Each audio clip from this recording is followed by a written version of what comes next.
Good afternoon, good evening, good morning, whatever time it is from wherever in the world you are joining us today. My name is Micah Hill. I am the media editor for Fertility and Sterility, and I'm incredibly excited about our Journal Club Global tonight for two reasons. First, we're talking about some of our video articles on fertility and sterility tonight. This is one of the firsts for our Journal Clubs. If you've never seen our video articles before, there will be links in the chat for you to see both of these.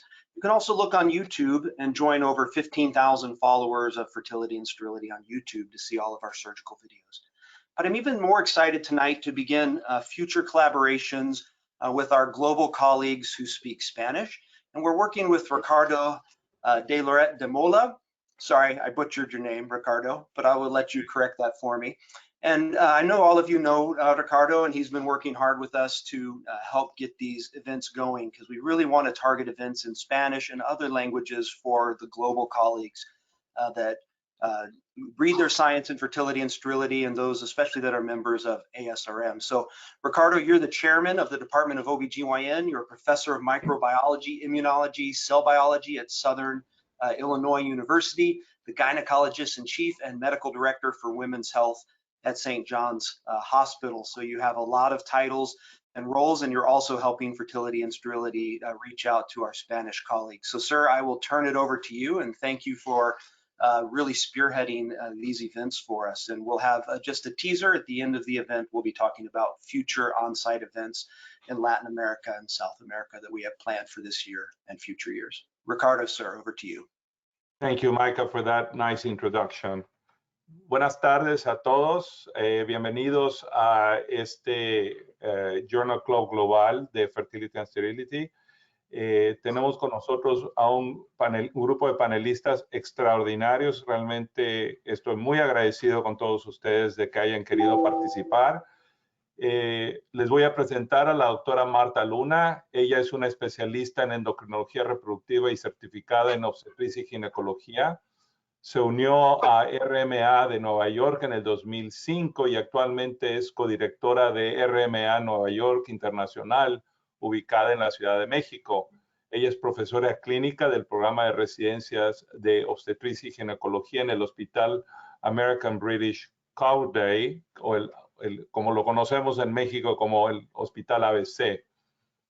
Tenemos también al doctor Jaime Seminario de Perú. El doctor Seminario es el director del Instituto de Medicina Reproductiva Clínica Ricardo Palma en Lima, Perú, y es expresidente de la Sociedad Peruana de Fertilidad del 2006 al 2010. El doctor Carlos Salazar López Ortiz es ginecólogo de planta del Hospital Español en la Ciudad de México, donde es profesor del programa de residencia en medicina reproductiva. También con nosotros está el doctor Sergio Villalobos Acosta.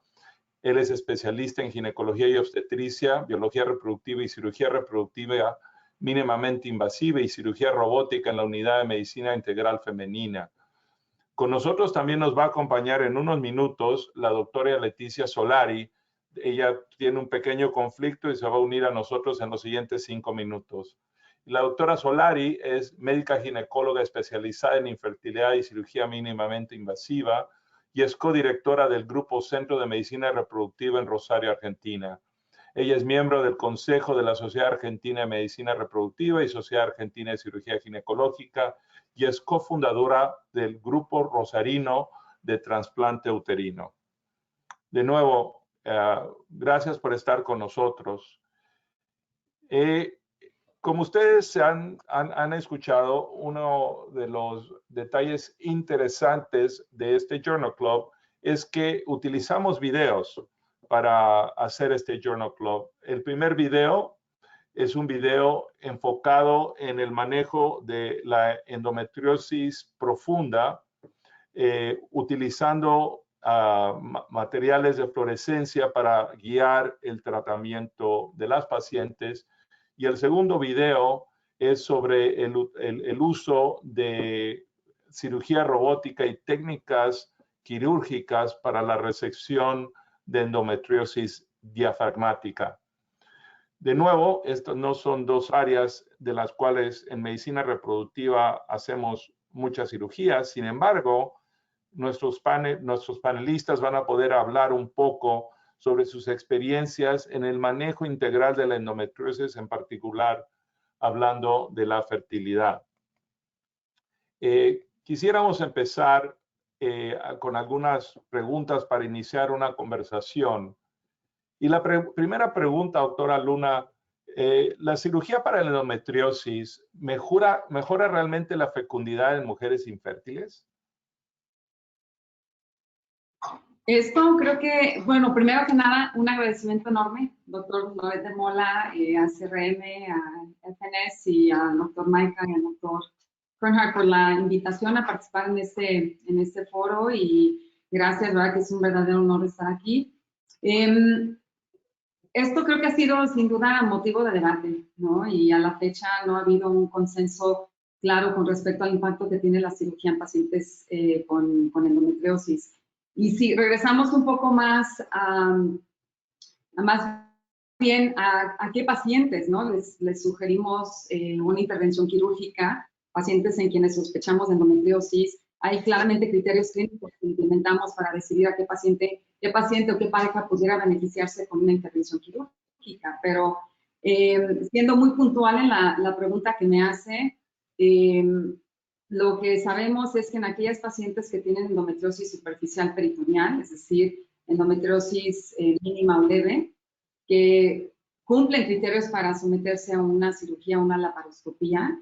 Hay estudios ya desde finales de los 90 que claramente demuestran que el hacer adherenciolisis, hacer cauterización de estas lesiones de endometriosis versus hacer una laparoscopía diagnóstica y no hacer nada, está asociada el hacer esta adherenciolisis a tasas más altas de embarazo en aquellas pacientes que se someten inclusive a un manejo expectante durante los siguientes 9 meses a un año.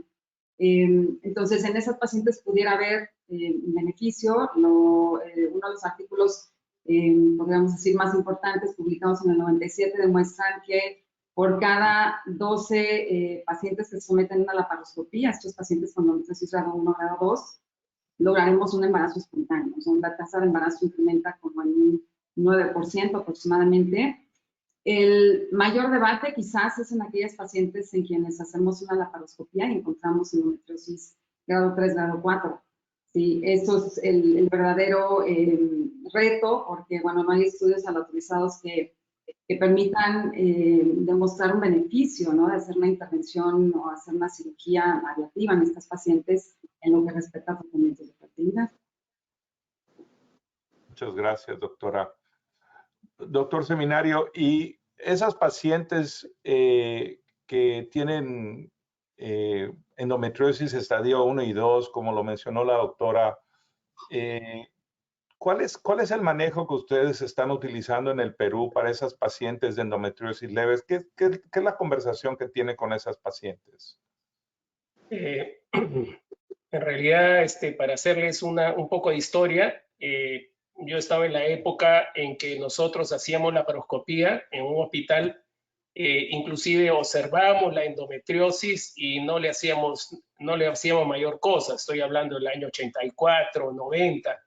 Y es cuando aparece estos trabajos de McHugh y de todos los demás trabajos en los cuales se ve un aumento de la fertilidad, en que nosotros comenzamos a ser un poco más agresivos, más activos, en otras palabras. Acuérdense que antes le hacíamos para evaluar una paciente de fertilidad, les hacíamos una laparoscopía de todas maneras. Entonces, sí encontrábamos pacientes que tenían endometriosis leve, mínima, y entonces comenzamos a trabajar con esas pacientes. Los protocolos cambiaron con el tiempo, con la fertilización in vitro y con todas estas cosas, y entonces a veces es un poco más difícil saber si la paciente tiene endometriosis leve o mínima. O sea, no se puede observar en una ecografía, se puede sospechar. Entonces, si la paciente es joven, si la paciente tiene una buena reserva ovárica, entonces en esa paciente se le puede plantear, vamos a hacer una cirugía laparoscópica exclusivamente para endometriosis. Esa es la duda que existe. O sea, si la paciente tiene un mioma submucoso y la voy a operar de todas maneras, si la paciente tiene un un problema tubárico o si la paciente tiene algún factor adicional, yo voy a entrar de todas maneras y voy a realizar el manejo de la paciente con endometriosis mínima leve. Pero a todas las pacientes les voy a preguntar, voy a sospechar, o sea, a todas las pacientes que son infértiles, que no les encuentro ninguna patología, voy a hacerles una laparoscopía para manejar una probable endometriosis mínima leve. No sé, esa es la parte que yo me quedaría en duda, ¿no? Yo preferiría hacer un manejo de fertilidad simple y conversaría con la paciente que existe la posibilidad por la dismenorrea o por algún signo de que tiene un problema de endometriosis de ese tipo. Entonces, si la paciente me acepta, entonces hago el procedimiento, pero siempre pensando en la edad de la paciente. O sea que en términos generales, su opinión es de que la paciente no tiene evidencia de endometriosis y es asintomática. Hacer una laparoscopía en esos casos realmente no le ofrece un gran beneficio a las pacientes.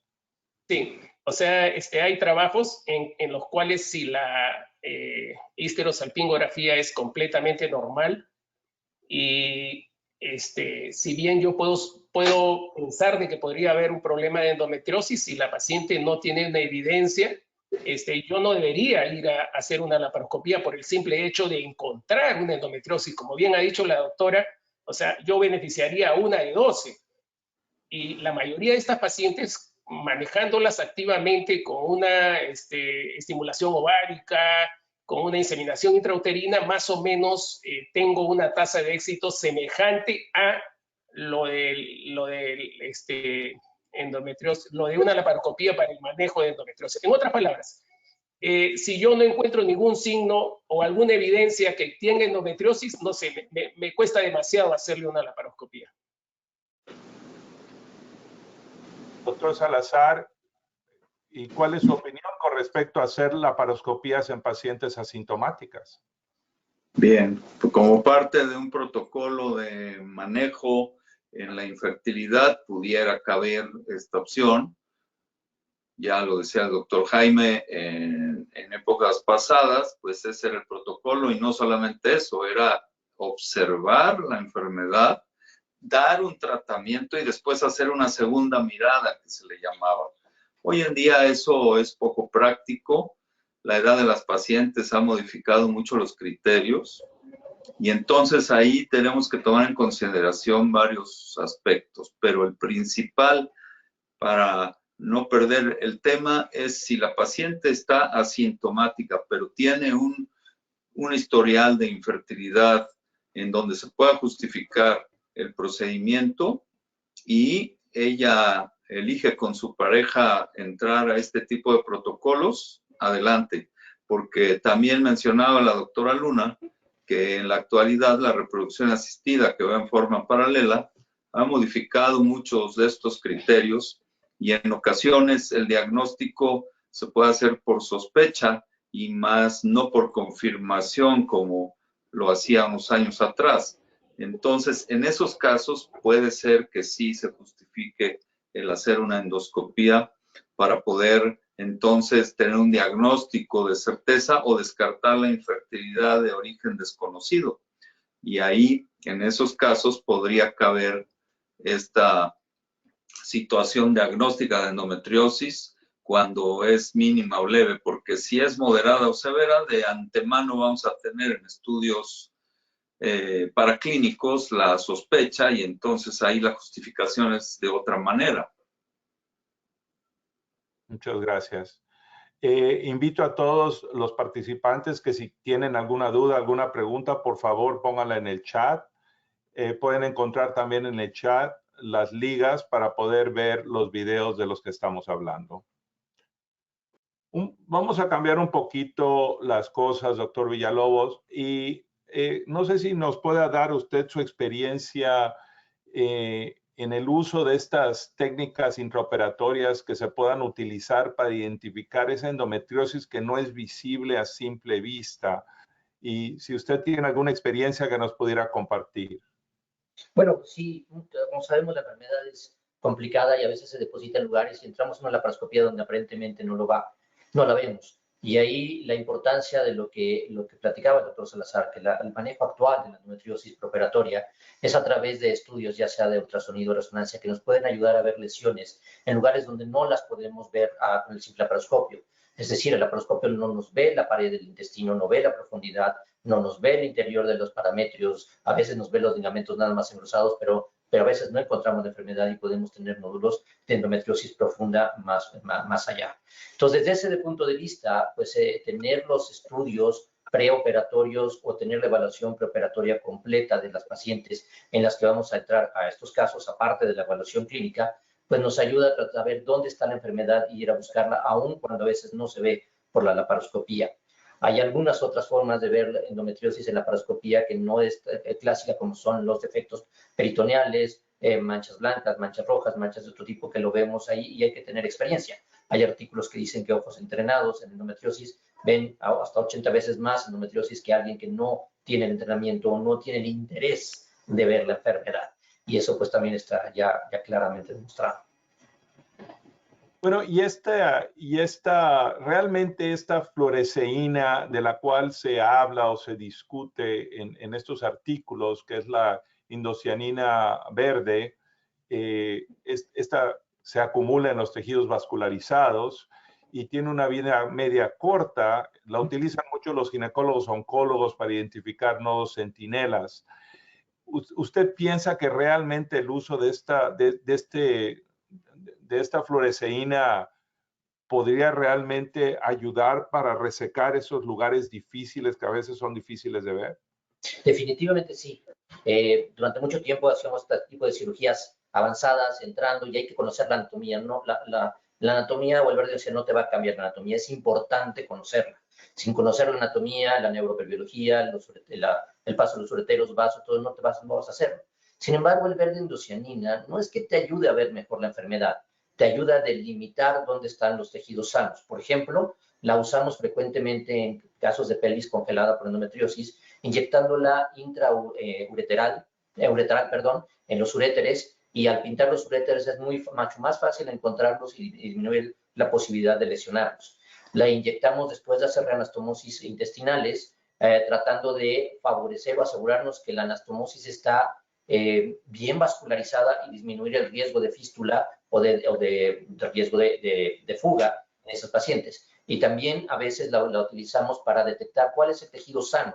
Como decía en el video, el intestino es el tejido sano, está bien vascularizado, el nódulo no se va a infiltrar tanto del verde indocianina porque es un tejido fibrótico, menos vascularizado, más molesto, y entonces nos ayuda no a detectar la enfermedad, pero sí a limitar dónde está el tejido sano, de dónde está el tejido enfermo, y eso hacernos una cirugía más segura. Doctor, y habló de algo muy interesante, que es el uso para ver el uretero de una manera no invasiva. En esos casos donde la endometriosis profunda incluye o está cerca de los ureteros, encuentra que cateterizar el uretero, poner sondas en el uretero utilizando este medicamento, ¿cuál es su opinión? ¿Qué experiencia tiene? Tengo experiencia en las dos. La realidad es que cateterizar el uretero y dejar el uretero a veces lo hace más rígido, con más dificultad para movilizarlo. Y contrario a lo que pensamos que puede ser más fácil identificarlo, a veces nos causa más problema y más posibilidad de dañarlo al que estarlo moviendo.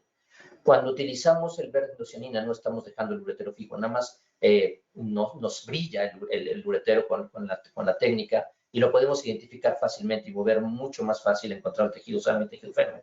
Desde mi punto de vista, yo me rehusaba a usar el verde indocianina antes de eso, porque pues hacíamos mucha ureterolisis y la práctica lo ibas haciendo y nuestra forma de encontrar el uretero es viendo la peristalsis o la movilidad. Pero una vez que encontramos la técnica de pintar el uretero por dentro sin fijarlo, sin dañarlo, sin tener que dejar los catéteres tiempo después, es mucho más rápido, mucho más fácil. Desde mi punto de vista, sí ayuda para poder hacer una ureterolisis y liberar los ureteros cuando están cerca de la enfermedad. ¿Cómo la utilizan de manera intrauretral? ¿Hacen una cistoscopía? ¿Inyectan? ¿Nos puede platicar cómo lo hacen? Porque creo que es un punto interesante del valor de este medicamento. Sí, la técnica es justamente en el quirófano antes de la cirugía, a través de una cistoscopía, entramos con un catéter open-end, utilizamos aproximadamente 15 a 20 centímetros por cada uno de los uréteres. El verde indocianina viene en una sustancia en polvo, la diluimos en 10 mililitros de solución inyectable y a través de una jeringa metemos primero en un lado, inyectamos 1 centímetro y vamos retirando poco a poco, más o menos 2-3 centímetros, volvemos a inyectar otro centímetro, esperamos a que se pinte, lo vamos retirando hasta llegar a vejiga. Lo mismo del otro lado y tratando de no pintar totalmente la vejiga para que no se vea, aunque también nos ayuda a limitarla, pero metemos un open end, lo sacamos, vamos inyectando, terminamos, ponemos la sonda vesical y seguimos con nuestra cirugía como tradicionalmente lo hacemos. ¿Y Muy cuánto, rápido, 3 minutos. cuánto tiempo le dura? Cuando está en uretero puede durar hasta 2 horas, 3 horas, hasta 6 horas puede durar, porque la forma en la que funciona en el uretero es que impregna el epitelio del uretero. Por eso nos vamos despacito, esperando a que vaya impregnando el uretero. Y nos puede durar una cirugía de 5 o 6 horas detectando el uretero. Actualmente que la vascular. La vascular, como platicaba el video, son 3-4 centímetros porque se elimina. Y se elimina a través de bilis. Pero cuando lo estamos dejando en el uretero, que estamos impregnando la pared del uretero, nos puede durar toda la cirugía. No sé si los demás miembros del panel tengan algún comentario con respecto a su experiencia utilizando la indocianina. Básicamente no lo mismo, la única cosa que agregaría es que hoy en día con el Da Vinci podemos utilizar también esta técnica, aprovechando las bondades que tiene el sistema óptico del robot. Entonces muchas veces, al igual que algunos otros medios de contraste, con este botón nos puede dar oportunidad de utilizarlo en el transoperatorio. Pero básicamente es exactamente lo que hacemos. Doctor, ¿podría explicar un poquito más eso, Carlos? Explícanos eso del botón, explícanos cómo es eso, porque a lo mejor hay gente que no lo sabe. Bueno, dentro de las utilidades que tiene el robot, en el sistema de luz que hay en la lente del mismo sistema Da Vinci, existe una sección de medio de contraste en donde al nosotros inyectar en la indocianina tenemos una situación ahí de poder documentar el paso de este contraste en las estructuras anatómicas cuando la luz que emite la cámara en el sistema óptico del Da Vinci nos da oportunidad de resaltar la indocianina con esa luz al tener la fluorescencia. Entonces uno puede cambiarla y regresar a la luz normal y luego cambiarla y regresarla a la luz normal para ayudarse en la cirugía, doctor. Normalmente así es, sí. Tenemos la oportunidad de hacer esto y no solamente la luz, sino el ángulo de visión, que eso muchas veces es importante en la cirugía. El ángulo de visión se puede cambiar 180 grados y tener una idea mucho más amplia del sitio anatómico afectado. Doctor Seminario, iba a hacer un comentario. Sí, yo quería hacer un comentario que si bien el Da Vinci tiene un sistema, un modo que le llaman el Firefly, que debe ser el que está describiendo Carlos, Sí. Nosotros en la clínica tenemos 2 equipos de laparoscopía comunes que tienen esa misma cualidad. O sea que uno no necesita tener un robot para decir que debe usar, que puede usar la indocianina, ¿no? Entonces sí lo he visto usar en hígado, lo he visto usar en los uréteres, pero yo no lo he usado personalmente, ¿no? Y quizás agregar que también se pueden detectar endometriosis mínima y leve, esto sí lo he leído, inyectando la sustancia y buscando los diferentes colores para buscar en peritoneo posterior y extraer el peritoneo posterior, ¿no? Pero como digo, no necesitamos un Da Vinci para tener esa opción. No, tiene razón, doctor, pero sí necesitamos una cámara rubina que es especial para fluorescencia. No cualquier cámara lo necesita. Necesitamos una cámara que lo que va a detectar justamente es la fluorescencia de la sustancia del verde indocianina, que es fluorescente, y entonces de esa forma nos lo va a hacer ver dónde está instalada, pero sí necesitamos una cámara especial de rubina. Pero obviamente es mucho más barata la cámara que un sistema robótico. No, sí, sin duda. Sin duda, sin duda. Yo agregaría nada más, para complementar, yo igual no tengo experiencia utilizando la indocianina, pero lo que entiendo, Sergio, es que, bueno, considerando que la endometriosis tiene un riesgo de recurrencia tremendo, el usar la indocianina te permite resecar esos nódulos de una manera, digamos, más completa, ¿no? No dejar enfermedad residual. Me encantaría decir que sí, Marta, pero no depende de la verde, depende del cirujano. Qué tanto el cirujano esté adiestrado y listo para quitarla pegada al uretero, pegada al intestino, pegada a la vejiga, pegada a vasos, pegada a nervios. Y el verde indocianina lo que te va a ayudar es pues, a delimitar mejor en ese aspecto. Pero de nada te sirve delimitarla si no tienes un cirujano que realmente esté dispuesto a quitar las endometriosis, esté donde esté y tenga el entrenamiento para hacerlo. Entonces yo creo que ahí la recurrencia no es el verde, la recurrencia es tener centros especializados en el manejo de endometriosis con médicos y manejo integral, como es el que queremos pues promover aquí, que no solamente tenga un buen cirujano, sino que tenga un biólogo de reproducción, que tenga un psicólogo, que tenga un nutriólogo, que tenga un cirujano de colon y recto, que tenga un gastroenterólogo, que tenga el equipo completo para decir, ok, podemos hacer el tratamiento integral desde el punto de vista completo, y obviamente que el cirujano que utilice estas herramientas a su beneficio, pero lo que más importa es que realmente sea un cirujano entrenado para hacerlo, ¿no? Totalmente de acuerdo, sin embargo, también creo que el poder delimitar bien tus órganos, por ejemplo, el video demuestra divinamente cómo está el nódulo involucrando parte del colon, del recto sigmoides, y se ve perfecto, se delimita bien dónde empieza, dónde termina el colon, y pues, el riesgo de complicaciones sin duda de reducir. Justamente, tienes toda razón. Yo creo que más que el hecho de decirte la puedo quitar completo, es el hecho que te puede decir, puedo ayudarte a disminuir las complicaciones.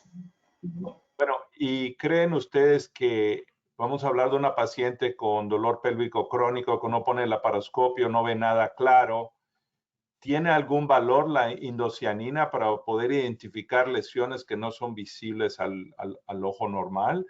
Y si es así, ¿cuál es la opinión de ustedes en qué situaciones utilizarla? Claro, estamos hablando en resecciones, eso está lo que han dicho todos ustedes tiene mucho valor, pero ¿qué tal esas pacientes donde no es visible?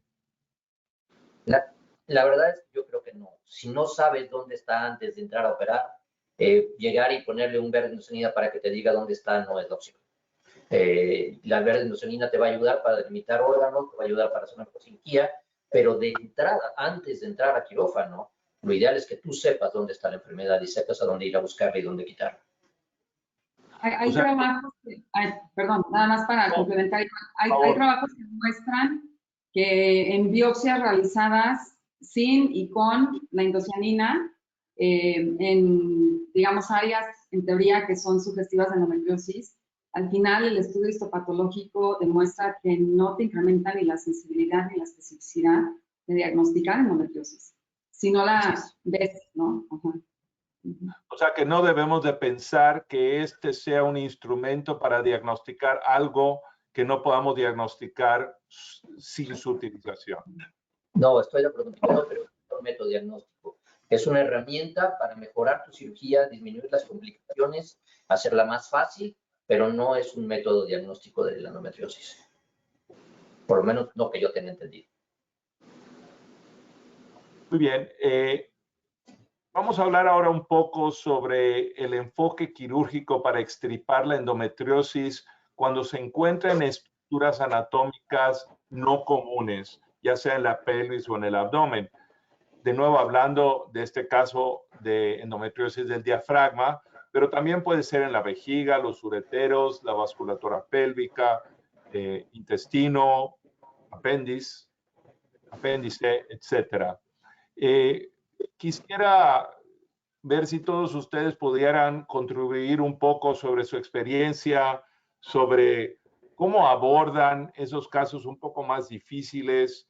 Algunas perlitas que nos puedan dar con respecto a cómo manejan estas pacientes. Doctora Luna, ¿nos podría dar un poquito una idea, algunas perlitas de lo que usted hace desde el punto de vista clínico?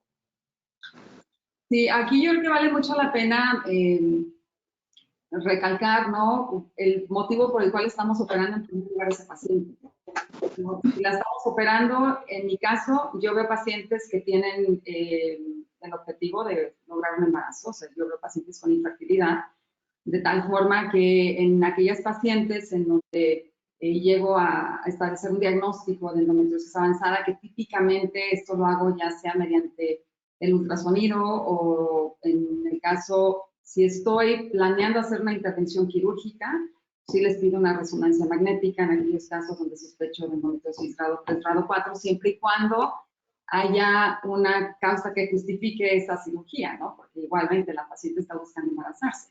Si la paciente tiene un hidrosalping, si tiene un endometrioma que puede contribuir o afectar mi capacidad de aspirar los folículos de esa paciente, si tiene un endometrioma de crecimiento rápido. Entonces, realmente el motivo de cirugía se limita a casos muy específicos. Hablar de endometriosis avanzada, extrapélvica, en donde tienen afectación a nivel del diafragma, como vimos en el video, pues no son casos que tiendo a tener o a manejar, ¿no? Regresando un poco a estas pacientes, pues si yo por ultrasonido tengo la sospecha de que la endometriosis es una endometriosis grado 3, grado 4 y la voy a operar porque hay un hidrosalping o porque tiene un endometrioma grande, le voy a hacer una resonancia magnética que me va a permitir planear la cirugía, ¿sí? Pero en realidad no meterme al diafragma y hacer ese tipo de intervenciones como las demuestro en el video, no lo hago. Para ello, pues bueno, tal como bien comentó el doctor Villalobos, pues te apoyas con un equipo multidisciplinario que tenga la expertise, que tenga la experiencia y que tenga, pues sí, la casuística, ¿no?, del manejo de pacientes con este tipo de situación clínica. Doctor Seminario, ¿alguna perlita que nos pueda dar de su experiencia clínica que fuera de utilidad para la gente que está presente? Sí, en realidad yo hago exactamente igual que Marta. En realidad me dedico básicamente a los problemas quirúrgicos relacionados con fertilidad. Y generalmente los casos clínicos de endometriosis en otros lugares, por ejemplo, una apendicitis que en realidad era un problema de endometriosis, entra el cirujano y se da cuenta, o un problema pulmonar con tos o un problema de derrame, entonces también el cirujano de tórax entra y se da cuenta que es una endometriosis, pero no es necesariamente lo mío. He tenido oportunidad de saber que hace muchos años, de saber de que la paciente tenía un problema en un uréter de obstrucción, de dolor, y ya le habíamos extirpado el anexo de ese lado con endometriosis y sin embargo, con un quiste endometriósico y sin embargo la paciente continuaba con la molestia, se le hace una resonancia y se ve que está el uréter. Entonces entramos con el nefrólogo y con el urólogo, perdón, y el urólogo realiza el procedimiento, coloca su stent y hace la anastomosis, ¿no? Pero en realidad no es la forma. Se me fue. Doctor Villalobos, ¿alguna perla que nos pueda dar?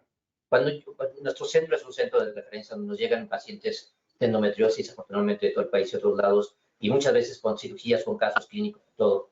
Y algo que a mí me ha ayudado mucho es cada vez que veo una paciente con endometriosis y después de entender qué tiene y dónde tiene, es hacer esta pregunta. Y es, ¿tú a dónde vas con la endometriosis? ¿Qué quieres con la endometriosis? ¿Qué estás buscando? ¿Estás buscando embarazarte? ¿Estás buscando mejorar tu calidad de vida? ¿Estás buscando que la enfermedad no regrese? ¿Estás buscando que la enfermedad no progrese? Y dependiendo de eso y de la sintomatología que tiene, que hacemos un interrogatorio dirigido hacia los síntomas donde pueden dar, como son dolor de pecho, como son problemas intestinales, como son problemas urinarios, como son dolor de espalda, como son dolor por relaciones, como son infertilidad, ahí podemos orientar hacia qué estudio y hacia dónde nos vamos a ir. Si su prioridad es tener un bebé, enfocamos nuestros estudios, a lo mejor con técnicas de reproducción asistida, asegurando su posibilidad de tener bebés mediante extracción de óvulos, embriones, tener un banking, etcétera. y después mejorar, si es que el problema es un problema de mejorar la calidad de vida con una cirugía, o si lo que está buscando la paciente es quitarse, mejorar su calidad de vida, pues orientamos nuestros esfuerzos a buscar exactamente dónde está la enfermedad, mientras los dos métodos diagnósticos que ya se comentaron, y después poner una cirugía con el personal que requiere estar aquí, como lo decía el doctor, seminario, si necesitamos un urólogo, si necesitamos un cirujano colon, si necesitamos un cirujano cardiotorácico porque vamos a entrar a diafragma, si necesitamos, qué es lo que necesitamos para tener todo listo y tener una cirugía preparada y adecuada. Doctor Salazar, ¿alguna perla que nos pueda proporcionar? Sí, totalmente de acuerdo con lo que han dicho mis compañeros. Nada más yo quisiera agregar que esto puede surgir en cualquier momento, como ya nos pasó en una ocasión. Una mujer con problema de endometriosis, se hizo el manejo endoscópico habitual y unas horas después comenzó con disnea muy importante y resulta que tenía un neumotórax. Volvimos a entrar a hacer una cirugía de evaluación y encontramos que uno de los diafragmas está totalmente roto por los implantes de endometriosis, muy parecido a lo que en el video que se nos presentó por ACRM en el journal del Journal Club, en los videos que se presentaron, y entonces tuvimos que llamar al cirujano de tórax. No habíamos sospechado esto. Revisando el video inicial, encontramos que había lesiones endometriósicas en el peritoneo parietal, sobre todo el lado izquierdo, en la región del epigastrio, y encontramos cómo estas lesiones, con la distensión del dióxido de carbono, se iban fragmentando y desprendiendo. Entonces, seguramente eso pasó en el diafragma y no lo notamos, y esto complicó a la paciente en el postquirúrgico prácticamente inmediato, y entonces tenemos que estar atentos siempre a todo esto, de acuerdo a lo que ya comentaron mis compañeros, y desgraciadamente la endometriosis es así. De repente da unas sorpresas y a veces sorpresas desagradables. Otro caso que avala lo que digo es una paciente que tenía hace muchos años y tenía hemoptisis cada vez que venía su ciclo menstrual. Era una enfermera que se diagnosticó finalmente con neumología, con implantes de endometriosis, no tenía interés en fertilidad, no tenía interés en embarazo, en aquel entonces era la sugerencia, y fue operada y perdió un lóbulo pulmonar precisamente por eso. Entonces, hay distintas circunstancias que nos deben de poner en consideración el cuadro clínico, y esto es el mensaje que yo quisiera recomendar a mis compañeros y al auditorio en general, porque puede llegar a suceder. En el caso de la endometriosis diafragmática que nos muestran, claro, muy pocos ginecólogos van a estar en ese tipo de pacientes. Sin embargo, hablan de 3 técnicas mencionadas que son realmente técnicas universales, lo que es el rasurar, el resecar o el simplemente quemar. Doctora, ¿cuál es su recomendación cuando un médico encuentra endometriosis? ¿Cuál de estas técnicas debe ser utilizada y cuál sería su recomendación? Pues la técnica realmente depende de la profundidad de la lesión. Sí, hablando específicamente del video, y lo mismo aplica cuando encontramos endometriosis a nivel de la pelvis, pero vemos, por ejemplo, en el caso del stripping, pues es simplemente resecar el implante que está superficial del peritoneo. En el caso del shaving es ya, sí, quitar esa lesión que está en el peritoneo y quizás resecar algo del músculo, ¿no? Son resecciones que se hacen pues bastante mesuradas. Y en el caso del último, que es stripping, shaving y la resección de la lesión, ahí vemos cómo claramente se invade el diafragma, resecan por completo el diafragma, inclusive meten la cámara, hacen una toracoscopía, se revisa la cavidad del mediastino de manera íntegra y posteriormente se repara el defecto. Entonces, igualmente cuando hablamos de endometriosis pélvica, pues estas mismas técnicas se aplican en base a la profundidad de la lesión. Y es así como tenemos endometriosis superficial peritoneal, endometriosis ovárica y endometriosis pélvica profunda infiltrativa. Hablando de la superficial peritoneal, pues realmente no hay evidencia de que una técnica sea superior a la otra. Cuando hablamos de lesiones más profundas, pues sí, hablando sobre todo de pacientes que tienen dolor pélvico crónico, pues va a haber una mejoría en su sintomatología con tener la capacidad de resecar el nódulo de forma integral. Doctor Seminario, sí, y luego seguimos con el doctor Villalobos. Sí, lo que tratamos de hacer es ya no hacer técnica ablativa, que era nada más quemar, y que nos dimos cuenta es que lo que decía Marta, depende de la profundidad. Si nada más hacemos una técnica ablativa y la profundidad es más de 3 milímetros, no estamos terminando de quitar la lesión. Tratamos de hacer una técnica de excisión, que es quitar la totalidad de la enfermedad, incluyendo hasta donde esté el tejido sano. Sin embargo, tenemos en cuenta que todo esto pues, también es una agresión hacia el organismo. Y entonces, depende de dónde esté, puedes causar más daño o menos daño, tratar de hacerlo. Pero si tratar de quitar, recordemos que es una célula, una enfermedad de células, y tratamos de hacer una técnica de citorreducción lo mayor posible, aunque no sea una enfermedad maligna, pero sí tratar de quitar la totalidad de las células o de la enfermedad, tratando de disminuir el riesgo de recurrencia o de permanencia, que muchas veces es lo que sucede, no es que regrese la enfermedad, sino que no se quitó completa, que es lo que platicaba Marta hace rato. Entonces, teniendo ese concepto, de lo que tratamos de hacer es una citorreducción lo más grande posible. Vamos a utilizar cualquiera de estas 3 técnicas, pero tratando de asegurarnos que se quite la enfermedad. Doctor Seminario, de estas 3 técnicas, ¿cuál es su experiencia? ¿Qué es lo que recomienda a las pacientes? No, la endometriosis es un proceso inflamatorio, o sea, uno tiene que sacar la lesión para quitar todo lo que produce la inflamación. Entonces yo sí estoy de acuerdo en hacer la extirpación de la lesión, levantar el peritoneo. Estoy hablando de endometriosis peritoneal, no estoy hablando de las otras cosas. Es tener una buena pinza que agarre peritoneo y ya sea con un gancho o uno comienza a cortar y a sacar hasta la profundidad que dice la lesión, o sea, uno saca la lesión completa en lo que se puede hacer.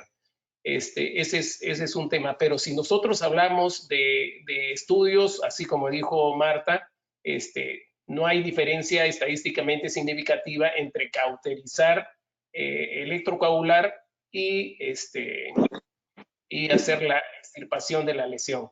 Así que sabemos que lo ideal es hacer una cirugía citorreductiva, eso es lo que queremos hacer, pero también hay que poner la otra parte, ¿no? ¿Iba a decir algo, doctora Luna?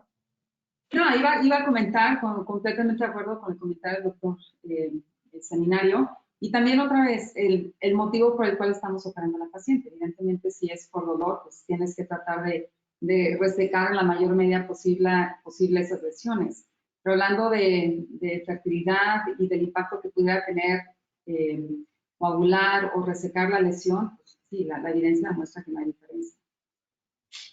Doctor Salazar, usted utilizando estas 3 técnicas diferentes, de nuevo, ¿qué es lo que hace en su práctica? ¿Qué es lo que recomienda? ¿Cuándo utiliza una contra utilizar la otra? Bueno, depende de la paciente, como ya han dicho mis compañeros, depende del caso. Utilizamos en un solo procedimiento quizá las 3, dependiendo de los hallazgos. El tema es poder reparar la pelvis lo mejor posible para poder entonces tener un resultado correcto, ya sea por dolor o por fertilidad. Y los implantes profundos es un ejemplo de esto, ya conociendo perfectamente bien en dónde están localizados, pues es necesario abrir el peritoneo, entrar a cualquiera de los compartimentos que se requiere para poder entonces hacer la resección de ese nódulo y resolver el problema de dolor.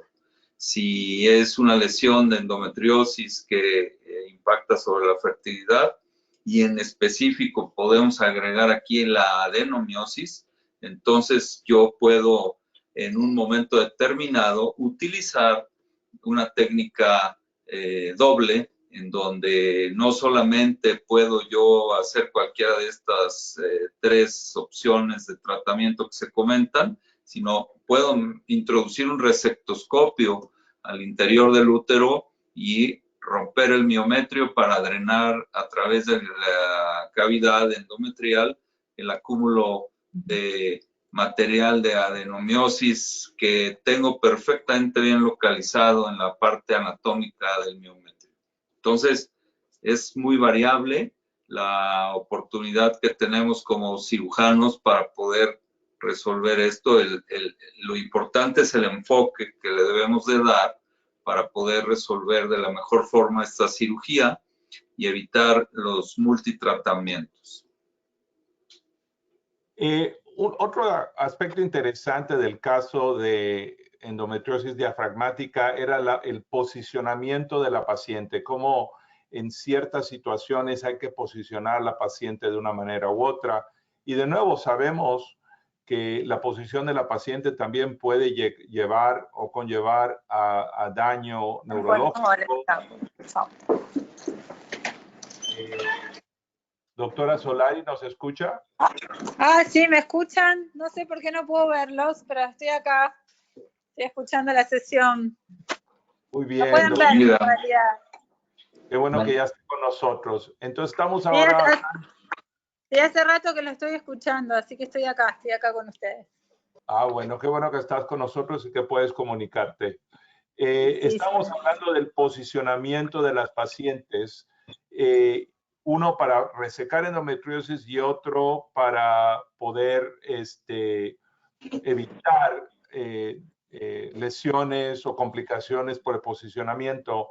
Ya que te tenemos en la línea, Leti, ¿nos puedes dar alguna perla de lo que haces tú en tu práctica para disminuir complicaciones o para poder visualizar mejor en casos difíciles? Bueno, seguramente, no sé si voy a decir alguna novedad a todo lo que vengo escuchando.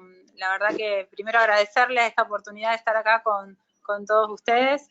En realidad yo creo que lo más importante es ser muy metódicos, respetar siempre la técnica. Nosotros trabajamos para una cirugía, por ejemplo, de endometriosis pelviana, con la paciente en decúbito dorsal, con la cola bien en el extremo de la camilla, con las piernas separadas y uso de movilizador uterino. La idea es poder tener un acceso y lo que necesitamos de la movilización, no estar peleando con la camilla, o sea que el posicionamiento para mí es muy importante, con ambos brazos a los lados del cuerpo, prolongando las vías periféricas si habitualmente es necesario, pero para que el cirujano esté cómodo y no tengamos problemas de esta manera tironeando el miembro superior. Así que esa es como nuestra posición básica de inicio. Pierneras y siempre ambos brazos a cada lado del cuerpo. Ponen los brazos pegados al cuerpo de la paciente, no los tienen extendidos.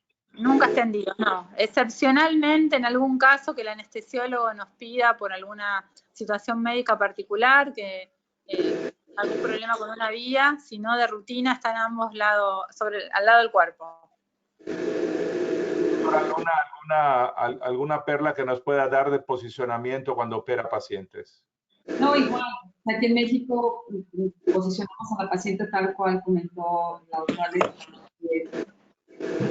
También hablando en el posicionamiento de las piernas, que no les tomen al cirujano, tienen que estar, digamos, a la misma altura que el cuerpo, no elevadas. Y hablando particularmente del caso del video, pues se demuestra igual para este tipo de resecciones a nivel diafragmático. Realmente depende del grado de extensión de la patología o de la enfermedad en el diafragma, ya sea que la paciente de cúbito dorsal o bien lateralizada hacia la izquierda, en el caso de más lesiones diafragmáticas y menos extensión a nivel de la pelvis, ¿no? Es bueno, lo que podría agregar al comentario ya de la doctora.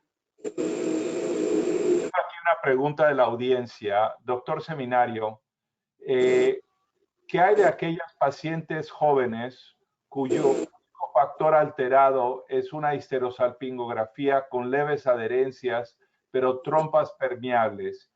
¿Y qué pasa a múltiples ciclos de coito programado y no se embarazan? ¿Vale la pena hacer una laparoscopía o un fast track a fertilización in vitro a estas pacientes? Definitivamente esa paciente, si es joven y tiene una reserva ovárica adecuada, debería ir a una laparoscopía para hacer el tratamiento médico. Si la paciente es mayor y tiene una reserva ovárica disminuida, entonces prefiero hacer algún procedimiento de alta complejidad. Pero el concepto de paciente joven, histerosalpingografía normal, laparoscopía. Paciente sin patología, es la discusión si justifica hacer una laparoscopía, si va a conseguir algo. Solamente hay un pequeño porcentaje de pacientes con endometriosis mínima leve. Acuérdense que las pacientes con endometrioma, yo me voy a dar cuenta, la paciente que tiene adherido el útero, me voy a dar cuenta. O sea, esas pacientes ya tienen diagnóstico de probable endometriosis. No estoy hablando de esas pacientes. Estoy hablando de la paciente que clínicamente no tiene patología, se le hace la no tiene patología y no tiene antecedentes, se le hace la histerosalpingografía y es anormal, adelante, hacer el procedimiento. Doctor Salazar, ¿su opinión de esta pregunta? Sí, estoy totalmente de acuerdo que las posiciones tienen que cambiar dependiendo de cada indicación. Si necesito una posición de litotomía de laparoscopía ginecológica, pues se tendrá que hacer, sobre todo si voy a combinar el procedimiento histeroscópico y laparoscópico, pero si no, lo puedo hacer en decúbito con las piernas totalmente extendidas en la camilla y dar posición izquierda o derecha tal cual se discutía en el artículo. Entonces ya dependerá de la técnica quirúrgica que vayamos a utilizar para poder entonces posicionar esto. Y esto lo hemos aprendido con el paso del tiempo y las distintas técnicas de endoscopía que hacemos, incluyendo otra vez la robótica. Entonces, ahí la medición de los trócares y la colocación de los instrumentos tiene que ser muy precisa para poder entonces acercar el cuerpo del robot y hacer el famoso docking de manera correcta. Y esto, pues, si lo traspolamos a la laparoscopía habitual, creo que nos puede funcionar muy bien. Y si requerimos tener posición de litotomía, hacerla con cuidado para no lesionar nervios, como decían, no forzar la posición de las extremidades inferiores, que esto es muy importante, y poder subir y bajar las piernas de manera conveniente durante la cirugía. Doctor Villalobos, voy a cambiar un poquito el tema y otro de los aspectos controversiales es el manejo del endometrioma. ¿Cuándo hacer una cistectomía? ¿Cuándo hacer un drenaje? Y yo creo que eso lo podemos debatir por mucho tiempo, pero quisiera empezar ese debate. ¿Cómo se debe de manejar el endometrioma, doctor? Bueno, primero entendamos lo que es el endometrioma, que es la endometriosis dentro del ovario y que al estar produciendo irritación constante, este tejido de endometriosis produce una irritación hacia la capa, haciendo una fibrosis que hace un pseudoquiste y acumula sangre dentro de su interior. Entendiendo eso, que la endometriosis está pegada a esos pseudoquistes y a la fibrosis, podemos ver dos tipos de manejo y dependiendo mucho de lo que va a hacer. Si queremos otra vez tratar de hacer una citorreducción completa, tenemos que quitar el quiste de endometriosis con todo y la fibrosis para disminuir la posibilidad de recurrencia, mejorar los síntomas y que esa paciente tenga posibilidades de no seguir dañando el ovario. Pero eso implica dañar la reserva ovárica, porque esa fibrosis está pegada al estroma, está pegada a los folículos y podemos quitar tejido sano, podemos disminuir, podemos afectar vascularidad. Entonces, una vez más, ¿qué estás buscando? Eres una paciente joven que tiene un endometrioma que te duele, no es tu momento de querer embarazarse, pero te está dañando el ovario, tu reserva ovárica está bien, hacemos una citorreducción hacemos una quistectomía quitando el endometrioma, tratando de mejorar síntomas y evitando que regrese para no seguir dañando ese ovario y avisando a la paciente que el simple procedimiento puede dañar. No, es una paciente de 37 años que lo que quiere es embarazarse. Si su reserva ovárica ya está disminuida, su hormona tiroidiana, si nos empeñamos en hacer una citorreducción, lo que vamos a hacer es dañar más esa reserva ovárica. Y lo que hacemos, por ejemplo, en caso de que no hubiera un acceso a los folículos o que estuviera estorbando, es tratar de hacer un drenaje, una fulguración superficial, sabiendo que estamos dejando enfermedad probablemente, pero lo que estamos tratando de hacer es conservar ese ovario para que en un futuro pueda responder mejor sin dañar su reserva ovárica y que ese paciente logre lo que quiera, que es un embarazo. Entonces, no hay un tratamiento para todas, que individualizar el caso y va pues en este rama desde hacer la excisión completa o hacer una excisión parcial y tratar de conservar lo mejor el tejido ovárico. Leti, ¿nos puedes dar tu experiencia de cómo manejas el endometrioma ovárico?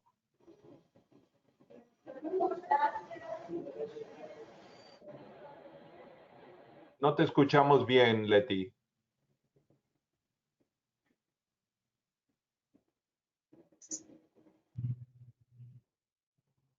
Doctora Luna, mientras se vuelve a conectar la doctora Solari, ¿usted cómo maneja el endometrioma? Claro, otra vez, la paciente con infertilidad, que además identifico por pasamiento de endometrioma, en realidad se trata de ser lo más conservadores posibles, por el motivo que ya comentó el doctor Villalobos.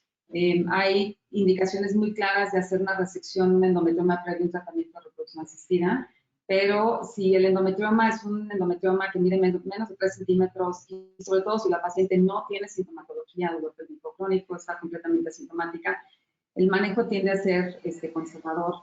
Entonces, la paciente, si se somete a un tratamiento de reproducción asistida, pues el endometrioma no tendría por qué afectar en lo que respecta ni la calidad de óvulos ni tampoco el número de óvulos que se pudieran llegar a recuperar siempre y cuando el tamaño del endometrioma no nos incapacite y nos limite la capacidad que tenemos. Muchas gracias, doctora. Doctor Salazar, ¿qué hacemos con el endometrioma? Totalmente de acuerdo con lo que han dicho mis compañeros. El endometrioma debe de manejarse de una manera muy cuidadosa, porque si lo resecamos por completo, que eso sería lo ideal ante cierto tipo de lesiones, tenemos el riesgo de perder la reserva del ovario. Y si por otro lado no quitamos de manera correcta la lesión, entonces esto nos puede dejar tejido residual, puede dañar a los órganos y tener problema en ese aspecto. Entonces, yo creo que desde ese punto de vista podemos nosotros estructurar una estrategia quirúrgica para cada uno de los casos. ¿Algún otro comentario al respecto, doctor Seminario? Nada más sobre el endometrioma. En realidad, el endometrioma es toda una mañana para poder conversar. Va a depender si es bilateral, unilateral, si tiene dolor, no tiene dolor, qué tamaño tiene, qué reserva ovárica tiene. La edad de la paciente es importantísimo. Entonces, cada paciente va a ser diferente. Entonces, yo me preocupo mucho de conversar con la paciente y explicarle que lo mejor, por ejemplo, una congelación de óvulos y después hacer una cirugía, etcétera. O sea, sí hay todo un capítulo completo sobre el manejo de endometrioma e infertilidad. Pero si tengo que extirparlo, lo extirpo completamente.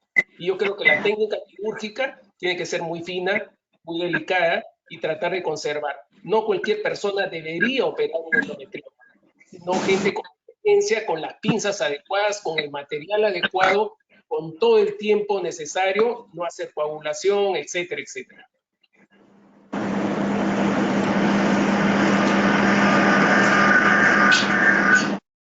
Leti, ¿estás con nosotros?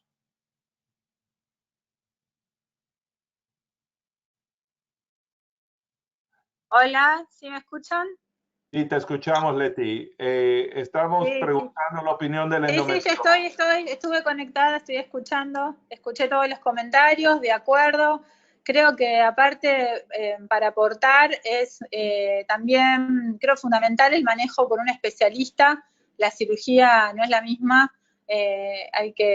Sabemos que las pacientes con endometriosis probablemente en algún momento van a tener que pasar por cirugía nuevamente. Entonces, creo que el tema de la recidiva es un tema muy importante a discutir con la paciente. También dependerá mucho de su deseo de fertilidad y qué tratamiento le voy a ofrecer postquirúrgico, y si no, tomar medidas intentando la prevención de la enfermedad, no dejarla a su evolución natural, sino es que va a buscar embarazo inmediatamente, porque sabemos que con un alto porcentaje de frecuencia la enfermedad va a recidivar. Así que me sumo a un poco a lo que ya han comentado, que es cada caso súper individualizado, discutido con la paciente, dependerá de su antimulleriana, de si tiene cirugías previas, su deseo actual, la edad fundamental, la bilateralidad.